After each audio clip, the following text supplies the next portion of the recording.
Hello, everybody, and welcome back to week 3 of the A to Z Poll podcast. My name is Zachary Siegel, and let's get into it. Well, welcome back to college football, everybody. I know it's week 3, but I got to go to my first games of the year this year. I got to go down to North Carolina and see Charlotte go in and lose to UNC. And then I got to see Wake Forest blow a late game to Virginia, 31-30. What an absolute heartbreaker, but both the stadiums are amazing, and it was a great atmosphere for everybody. Now, today on the agenda, we got the top 25, and then we got just a couple other things to talk about. But without further ado, let's get into it. Starting us off, staying at the top, we're gonna stick with Ohio State. The name of the game right now is just not losing to the teams that you shouldn't lose to. Cough, cough. Notre Dame. We'll get there later. Foreshadowing. And they didn't. Western Michigan fell to Ohio State 56 nothing. This is a team that led Wisconsin at half. And honestly, Chip Kelly's offense is looking better than ever. And Ohio State's defense also is just looking amazing. I mean, again, it is against not the best competition, but it's competition that has already given some Power Five schools fits this year. So we'll see what that turns into. Number 2 on the list is the Georgia Bulldogs. Georgia is Georgia. I said it in the actual poll itself, but Georgia is a pretty boring team to cover over the last couple of years. They just keep winning. I mean, they didn't win every game last year, but they did for the 2 years before that, and it's very possible for them to win every game this year. Now, they beat Tennessee Tech last week, 48-3, which we expected nothing less. They're still yet to allow a touchdown this season, and that's not just against some lesser opponents. That is against a Clemson team that we're going to talk about later, but really took a step in the right direction this week. The biggest concern I have with Georgia right now is they got Alabama, Texas, Ole Miss, Tennessee, Georgia Tech, and other SEC teams on their schedule that could absolutely emerge as some pretty aggressive competition for them later on. Speaking of Texas, the current MacGuffin holders, congratulations. Slow clap for them. Defeating Michigan in the big house, and not just beating them, but doing some work. They beat them 31-12 in their own spot. I mean, Michigan just clearly isn't what it used to be. And we'll talk about Michigan in a little bit, but as of now, this is looking like a really impressive win for Texas that could look a little less impressive if Michigan can't deliver later on in the year.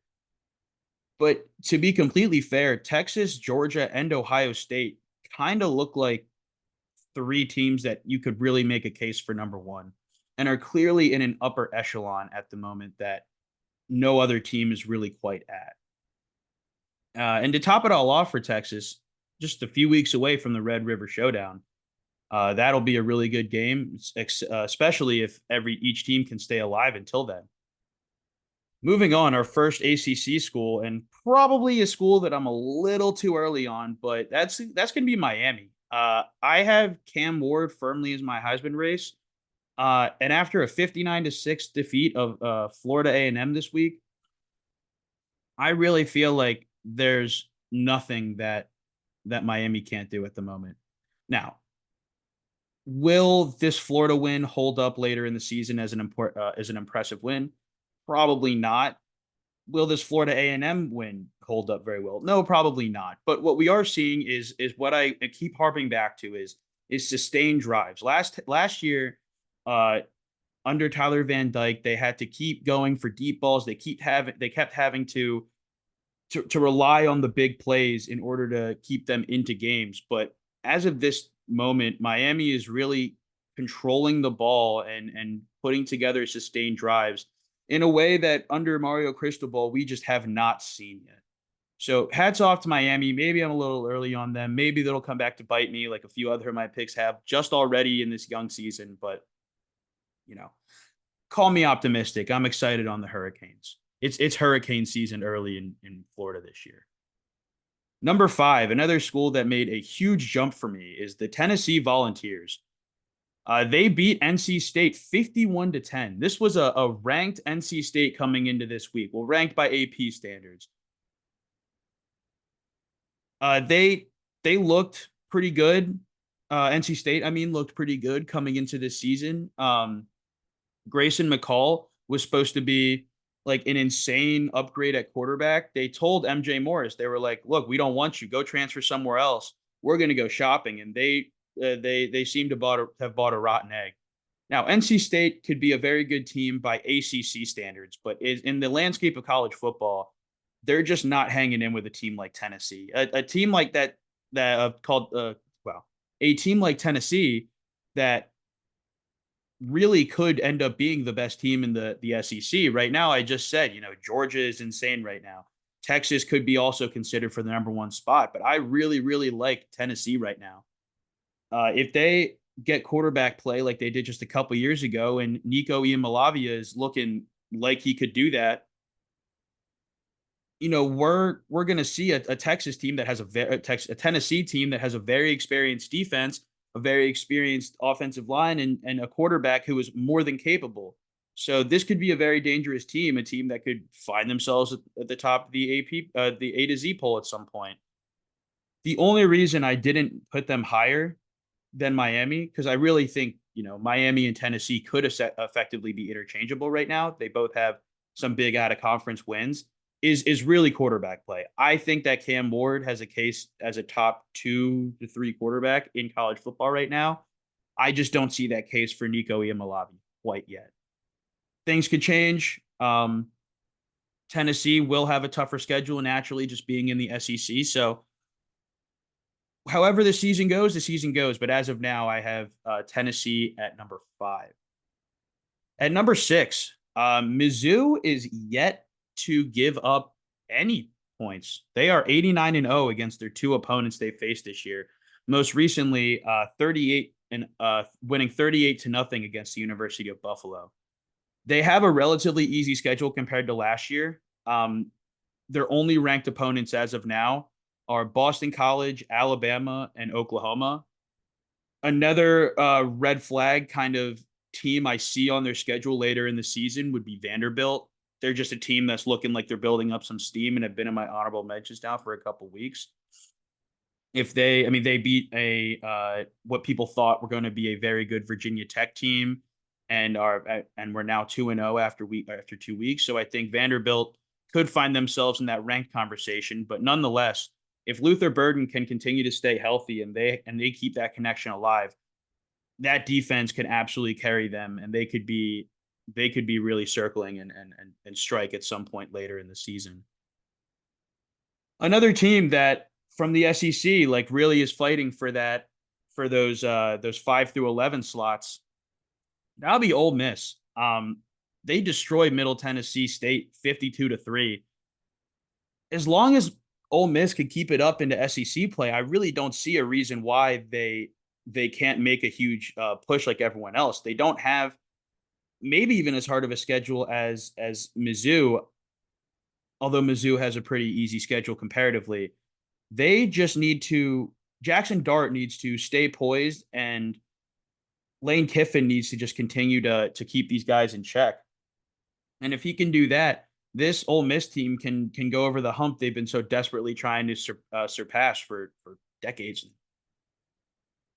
Moving on out of the SEC to the Big Ten, USC into my top 10. They're looking great. Vintage Lincoln Riley play. Miller Moss, although it was against Utah State this week, still put up a very, very good day. He's making big boy throws. He's hiking up his pants, and he is absolutely slinging the rock all over the field. Lincoln Riley's defense is looking uncharacteristically good. And with the Oregon struggles, I mean, number 2, and I'm really saying number 2 because I just don't see a team beating Ohio State. Number 2 is really up in the air. It's a 3-horse race, in my opinion, between USC, Penn State, and Oregon at the moment. When I thought Oregon had it wrapped up earlier in the season, and I'm just really not sure at this point. But between Miller Moss, Woody Marks, Joquavius Marks, Woody Marks, I should probably just call him Woody because that's what he has to be called. They got a heck of an offense and somehow an even better defense. They're just simply not giving up the points that they were giving up last year. We'll get to see a much better look at what this USC team looks like against a team like Michigan. But frankly, I'm not sure if Michigan is better or worse than LSU at this point. But we will find out. Number 9, kind of an aggressive drop. This is just a case of I didn't think that they looked as good as other teams, and that would be the Alabama Crimson Tide.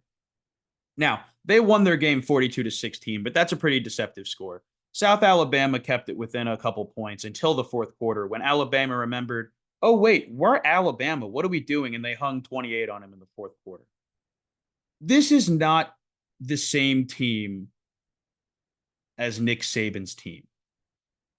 I'm sorry, Alabama fans. It's just not the same team. And that's not to say that you guys can't compete for national championships or be a good team. You're just not the same team that you were. And so I'm not, if this happened last year, if they had a close game against South Alabama last year with Nick Saban as the head coach, I probably would still have Alabama in my top 5, if not higher, because I would believe in the Saban way and what Alabama is under Nick Saban. I don't have that same level of belief under Kalen DeBoer quite yet. Could we get there? Absolutely. Probably not this year unless he just goes on some magical run and wins a national championship, which is not out of the question. Any of these teams, it's still any team's game still. But right now, I just don't have that same level of faith in Alabama as I did in previous seasons. Now, speaking of lacking faith, number 10, barely still in the top 10 is Oregon. Another 5-dropper and probably a little more deserving. I probably shouldn't have had them in my top 5 last week, but I really, really thought they were going to turn it around and put an absolute whooping on Boise State this week. And they escaped by the thinnest of margins. Their offensive line still looked atrocious, and they've now given up more sacks in these 2 first games against Idaho and FCS Idaho Vandals and the Boise State Broncos. Now, look, Boise State is a very good program, and that was actually, congratulations, Oregon. Another slow clap, and we're only through 10 for beating Boise State. First time in program history that has happened. I wouldn't feel good about it. If I was an Oregon fan, I'd be worried right now. As not an Orioles fan and a casual observer of college football, I'm not worried about Oregon. I still have a lot of faith in Dan Lanning, more than I do in some other head coaches in this league. And I really do think that he's going to whip these guys into shape. I just hope they do it before it's too late. I hope they do it before Big Ten play and before they potentially lose one to a program they have no business losing a game to. Number 11, another big dropper, and again, not really one that I wanted to drop this far, but Penn State. They dropped all the way from 6 to 11. I think, part of it is maybe getting a little too excited about them at first. We probably should have stayed between this 11 and 8 range, but nonetheless, I moved them there, so now we're dealing with it. I made my bed, now I'm laying in it. They beat Bowling Green just barely. Now, to be fair, not many people are super privy to the Connor Bazelak lore, but he's a really good quarterback and somebody who is very capable of making the big throws when need be. But Drew Aller did not look good this game. As good as he looked in the first week traveling to Morgantown, I really just did not see the same level of poise and play that we saw from Drew Aller. If you remember back actually to the West Virginia game, Drew Aller was missing plays and shorting some balls really early in the game against West Virginia. And I really thought that was just, some early season yips, some unfamiliar with Andy Kotelnicki offensive schemes.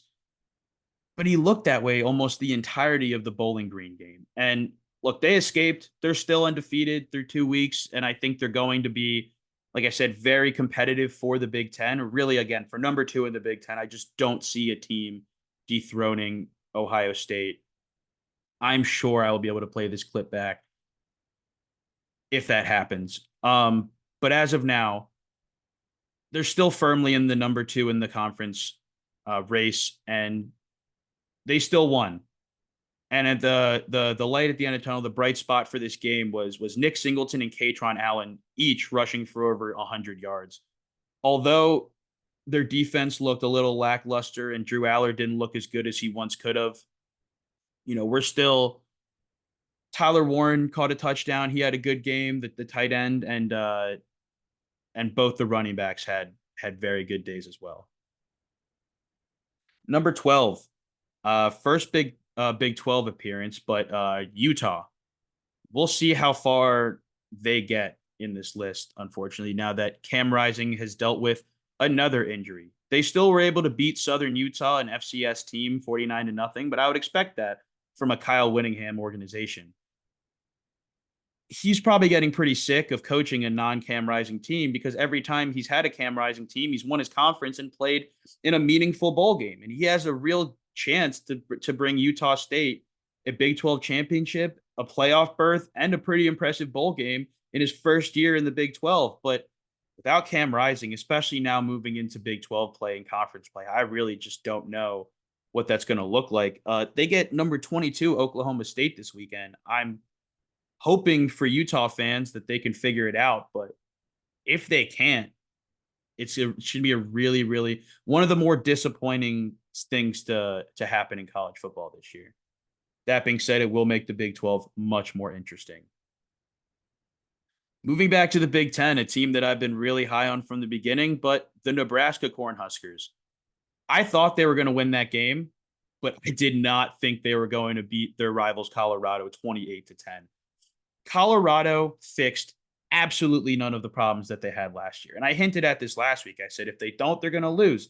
They might have two of the most talented players in college football, but that makes up what, 20% less than 20% of all the players who play for you on your starting roster. I guess almost 30% because Travis Hunter plays both ways, but Matt Rule is clearly a better coach than Deion Sanders. And Dylan Raiola, maybe not say it yet, but we'll probably say soon that he's a better quarterback than Shedeur Sanders. Now, credit to Shedeur Sanders. He didn't really sit there and hold on to the ball. He kind of just didn't have any time. Non-credit to Shedeur Sanders. He threw his offensive line and the rest of his team under the bus, which is a pretty scummy move, in my opinion. As the quarterback, you're supposed to be the leader of this team. And with all the responsibility and all the pull that he has on this team, he's not only not being a leader, he's being an emotional and locker room detriment to the team. Enough with Colorado, though. Let's talk about the team that won. Nebraska looked phenomenal, and I really thought that they've had a talented team now under Matt Rule for a couple of years. They were just missing a quarterback that didn't turn the ball over 20 times in 6-game, 5-game, whatever the actual number was. I heard it earlier today. Dylan Raiola could be as good of a freshman quarterback as we've seen. And I've seen also all the comparisons. He looks just like Patrick Mahomes in a lot of ways. He claims he wears his number 15 for Tim Tebow, actually, but we all know what you're doing, Dylan. That being said, at number 13, you're sitting right on the edge of playoff berth.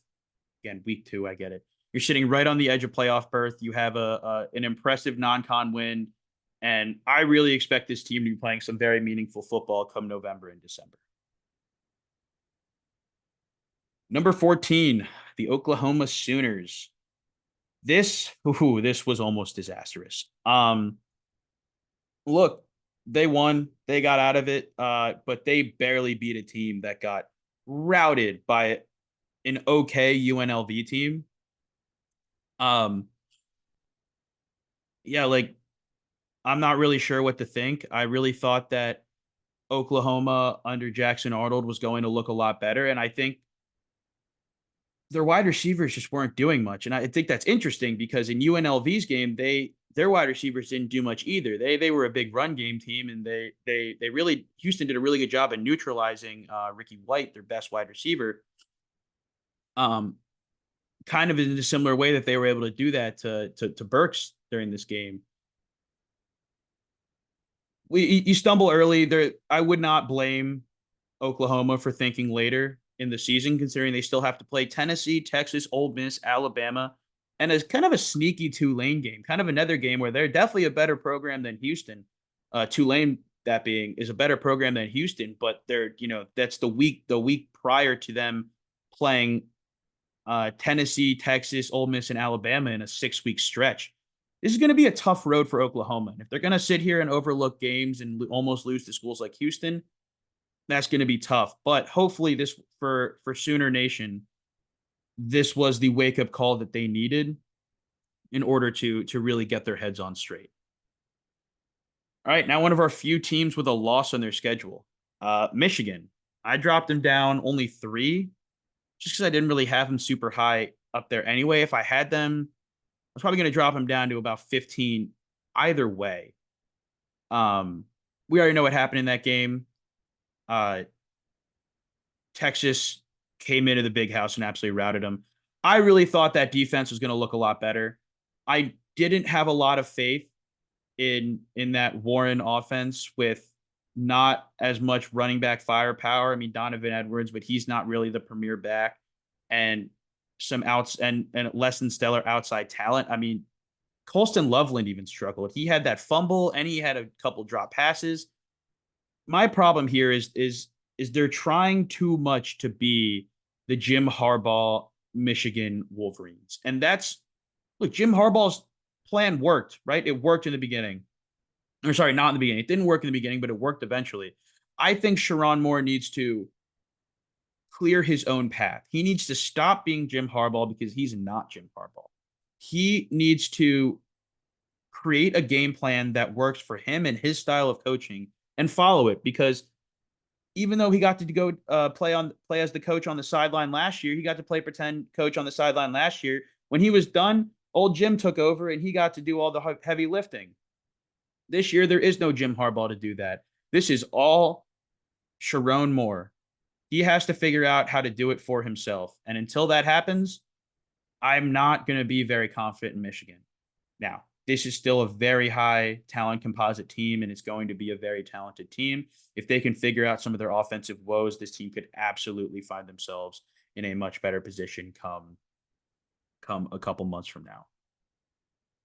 The next Big 12 school, and now I guess the favorite to win it if Cam Rising is going to miss significant time, but Arizona. And Arizona even struggled this week. They played FCS Northern Arizona, and they only beat them 22-10. And having a 2-score lead isn't even that impressive when you find out that into the end of the third quarter, they were only winning 13-10. Tetairoa McMillan looked completely absent. He had, I think, 11 yards that game. Not even very many targets. He had less yards than Montana Luminois Craig, who really hadn't even been playing all that much. Noah Fifita looked fine. He really was able to spread the ball around, which was good.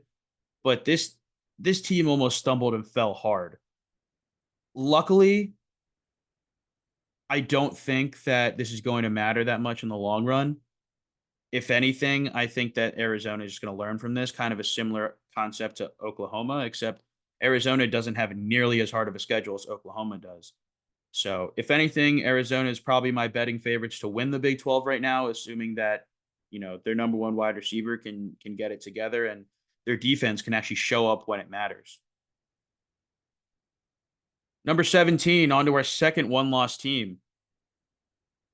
They destroyed Appalachian State. They beat them 66-20. Their 42nd game was scored by early in the second quarter. I'm so confused.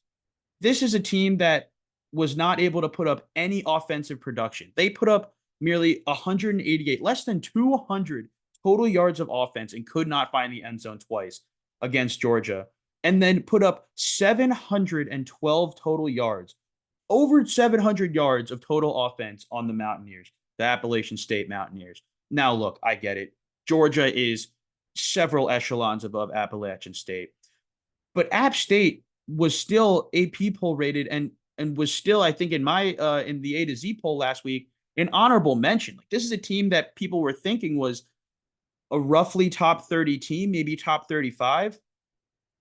and then Clemson just comes in and destroys them. Like I don't understand what Clemson is doing sometimes, but at the end of the day, it's Clemson. I started out. I've been very flip floppy on the Tigers. I started out saying, "Is this the end of Dabo's days? It's been 7-ish years. Maybe it's over." And then I come back and say, "Well, maybe it's not. Maybe it's a good thing that he's sticking to his guns and not conforming to modern football, college football landscape vibes." And then they go and get destroyed by Georgia, and I think, well, maybe they should have. Clearly they're not in depth enough. And then they go and do this to a very good a team that uh, a lot of people had as their number 12 seed for the college football playoffs. They do this to that team, and it's I don't know. It's going to be a week by week thing. They're going to have to be moved strictly off vibes and exactly how they play each week. Kansas State, pretty big win this week. Um, Avery Johnson looked way better than I thought he's looked all season in this 34-27 Tulane victory. Now, Tulane is a good team, kind of a similar situation to Appalachian State. They are in the top 30 to 35. I think they're still in my honorable mentions this week. They have a couple tough games coming up. In the Big 12, K-State has to face Arizona next week. So this is now a team in Arizona that looked comfortable in the beginning of the year and then had a tough game in the second week. And then a team like Kansas State who looked really uncomfortable in the beginning of the year with their new quarterback and is now really catching into a stride. I thought this showed a lot of resiliency from this K-State team. And again, with Utah struggling or not really even struggling, but with Utah's injury struggles, this is really anyone's conference. So I'm super excited to watch this K-State game next week, and I cannot wait to see what happens. Probably one of the highest I'm willing to put someone who's new on the A to Z poll is number 19, Iowa State. If it wasn't for a comeback victory in a Cyhawk rivalry game, I don't really know what else I could do. And it wasn't even that Iowa played that crazy good as Iowa played that crazy bad. I was all bought in on Iowa last week. Cade McNamara had a great game 2 weeks ago. Again, I know these non-Power 5 teams, these non-FBS teams, they don't always show you the whole story. But I really thought they were going to be much better and that they had one of the best defenses in football. Clearly, I was mistaken because Cade McNamara had under 100 yards and threw two interceptions and no touchdowns.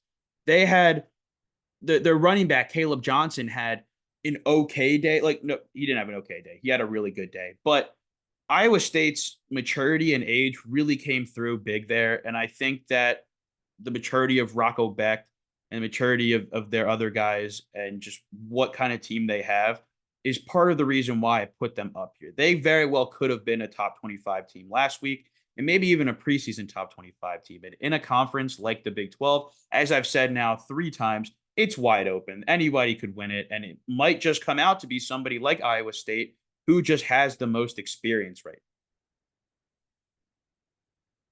Number 20, LSU. They beat Nicholls State 44-21. And to put how I feel about LSU into one word, I would say concerned. I am genuinely concerned about LSU right now. Brian Kelly doesn't look comfortable as the head coach. He doesn't look good. I mean, Garrett Nussmeier had a really good game against Nicholls State. He threw for 302 yards and 6 touchdowns, but he didn't look that good against USC. And so having a really bad game against an actual, what we would think is even or formidable opponent versus having a really good game against Nicholls State, like it feels less impressive, right? I would almost feel better if those happened the other way around. Now, this defense, not good. They didn't address any real problems that they had.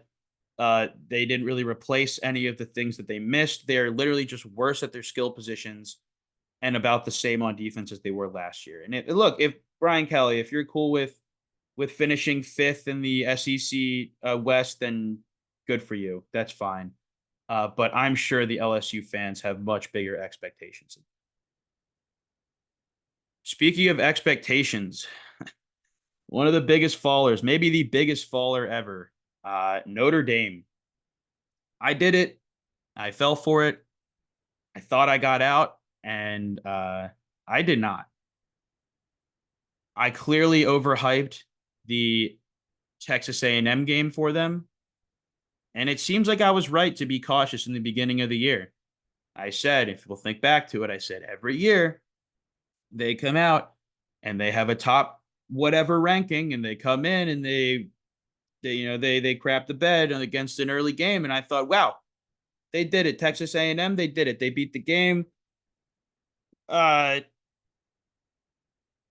Marcus Freeman has put together finally the team that can push him over the edge. And then I was wrong. Uh, Riley Leonard looked atrocious. He went 20 for 32 with 163 yards and 2 interceptions. And they just didn't look like the team that they should have looked like. They had a couple flashes of that in the game, but to have your home opener lose to Northern Illinois, that sucks. And on the other hand, good freaking job, Northern Illinois.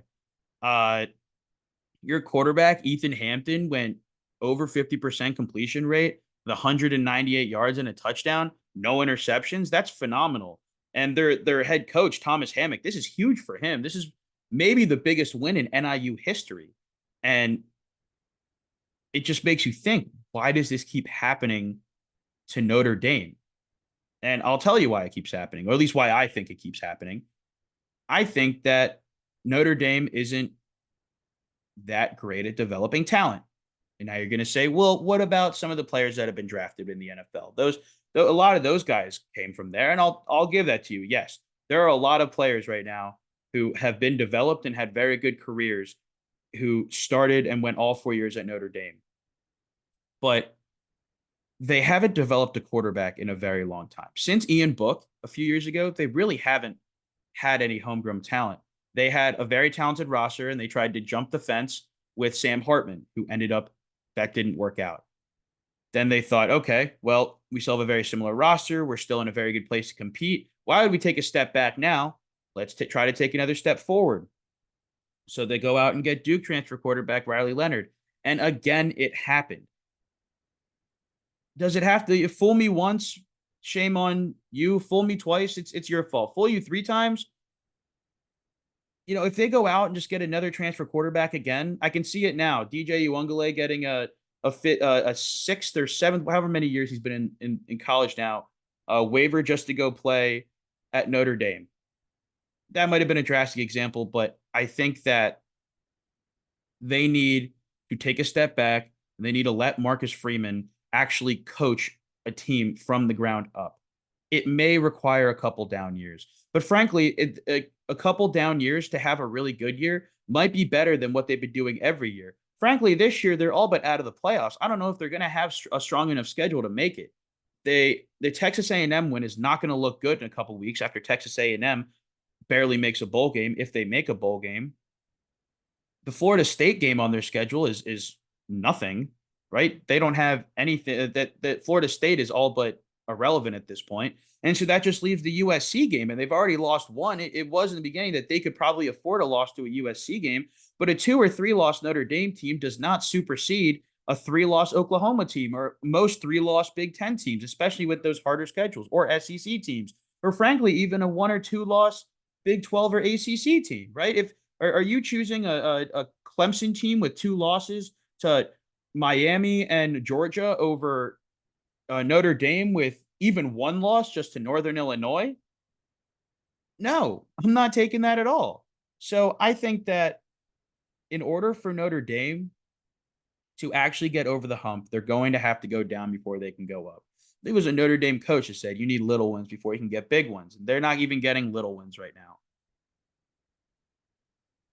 This is the double-edged sword about not being in a conference that I was saying was a good thing for them last week. I said they didn't have to worry about a conference championship. They need 12 games to be able to they can win the national championship in 14 games.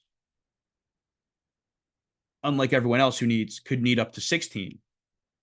But now they don't have an auto bid, even if they went out, right?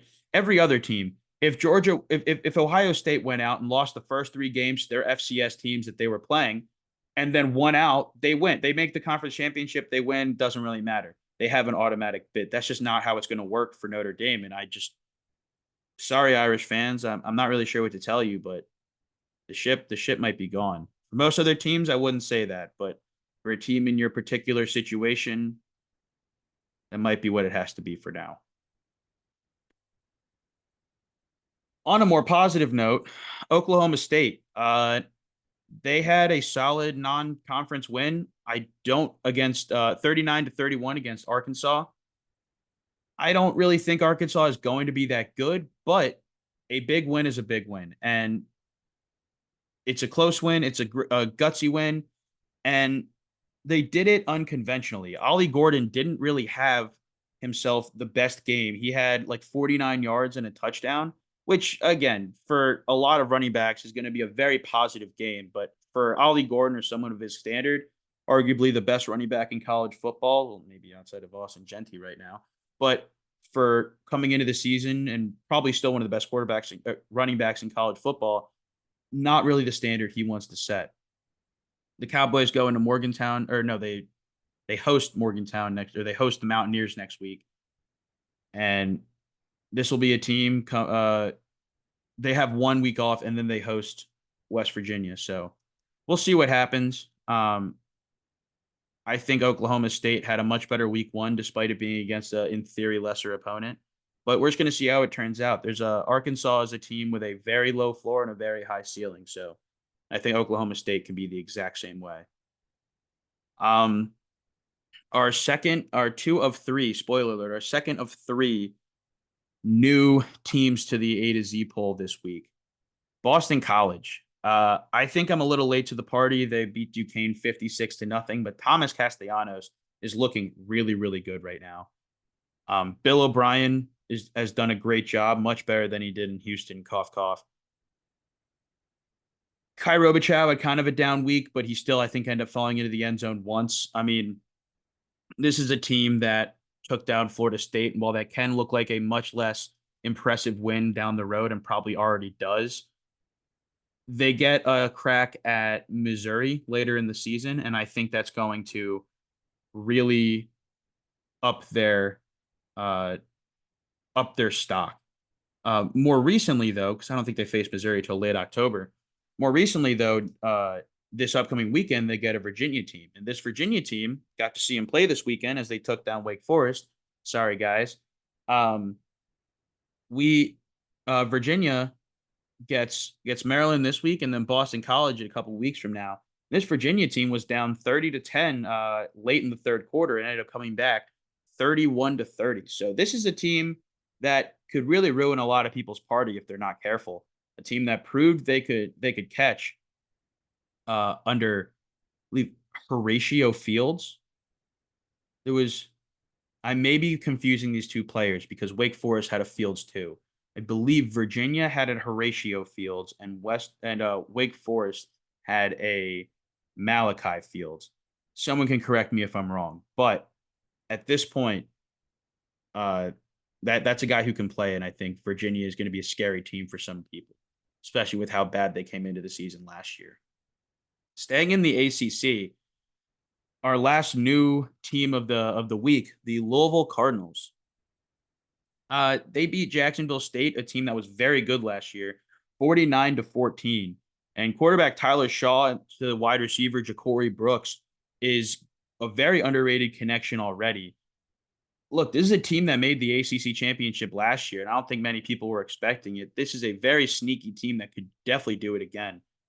And I don't really see why they aren't getting the love that they should be getting. I do believe they're in the AP poll this week, but even in mine, maybe they should be even higher, and we'll see after next week. Speaking of some sneaky teams, a team that's now been there for 2 weeks, who just took a victory over Long Island University 45-0, is none other than the Texas Christian University Horned Frogs, number 25 to round out this list. Sonny Dykes wants everyone to forget about 2 seasons ago. He doesn't want everyone to think, oh yeah, TCU, they're a powerhouse organization. No, he likes that underdog mentality. He wants everybody to forget who he is. And look, like I said, they just had a dominant victory. They had a really good win on against Stanford week 1. And in 2 weeks, when they start their Big 12 schedule, they get Houston, which was a team that looked really bad in the beginning, but obviously gave Oklahoma a fit. So kind of like Louisville, my 24 and 25 teams are just a couple teams that I really think are getting overlooked at the moment and could very, very well make a huge run later on. And if we're not focused on them, if we're not paying attention, could find themselves right as a number 2 or 3 seed in the conference championships. All right, my honorable mentions this week: Iowa, Vanderbilt, West Virginia, Cal, Boise State, Liberty with a monster comeback win against New Mexico State, Washington State, Northern Illinois, Rutgers, Illinois, Kansas, Tulane, Virginia Tech, Memphis, Stanford, Arizona State, and Syracuse. Right now on my Heisman watch, I really don't think this is in any particular order. I'm just not ready to put an order yet. Uh, Quinn Ewers, Carson Beck, Jackson Dart, Cam Ward, Travis Hunter, Ashton Genty, and Miller Moss. I took out Tetairoa McMillan just because of how bad he was this week and how difficult it is for wide receivers to win it. It really could just come down to one bad week that nobody forgets about. All right, two more things I want to go over before we call it a day. Uh, First thing is the week 2 Blues. I didn't really put this together until I was watching football this weekend. It kind of made me go back and look. Teams have traditionally stumbled during week 2. I'm calling this the week 2 Blues, but teams have traditionally lost big games early in the season. Like there's always one or two teams that lose a big game in week 1 or 2, specifically in week 2, that absolutely ruins a season and destroys any playoff chances that someone has. I do think, though, now with the exception of Notre Dame, as I said earlier, I do think that with the 12-team playoff, the Week 2 Blues have much less of an impact because, especially since most of them are outside of conference play, they don't entirely mean a whole lot to where you end up in your conference standings and where you might be looked at in a few weeks. That was just a thought that I had today while going through this and going through and watching the games last week. Um, and the last thing I want to end on this week is it's pretty much rivalry week. The biggest ones we got right now, we got West Virginia Pitt in the backyard brawl. If anyone's there, I'll see you there. I will be smack dab in Acrisure Stadium cheering on my Mountaineers. Uh, then you got the 100 Miles of Hate, Western Kentucky versus Middle Tennessee. You got the Battle of the Brothers, Utah versus Utah State, which I recently found out was the oldest rivalry in college football. The Cincinnati versus Miami of Ohio Victory Bell. And then you got your former Pac-12 in-state rivalries with Oregon and Oregon State during the Civil War and Washington State in the Apple Cup. And a little less excited for this last one than I was the week before just because of all that's happened with this team. But Colorado playing Colorado State. We're going to see two of the best wide receivers, really three with Jimmy Horn. Three of the best wide receivers, Jimmy Horn and Travis Hunter on one side, and Torrey Horton on the other for Colorado State. That being said, I hope everybody has a good rest of their week. Go watch some football, and I hope your team wins.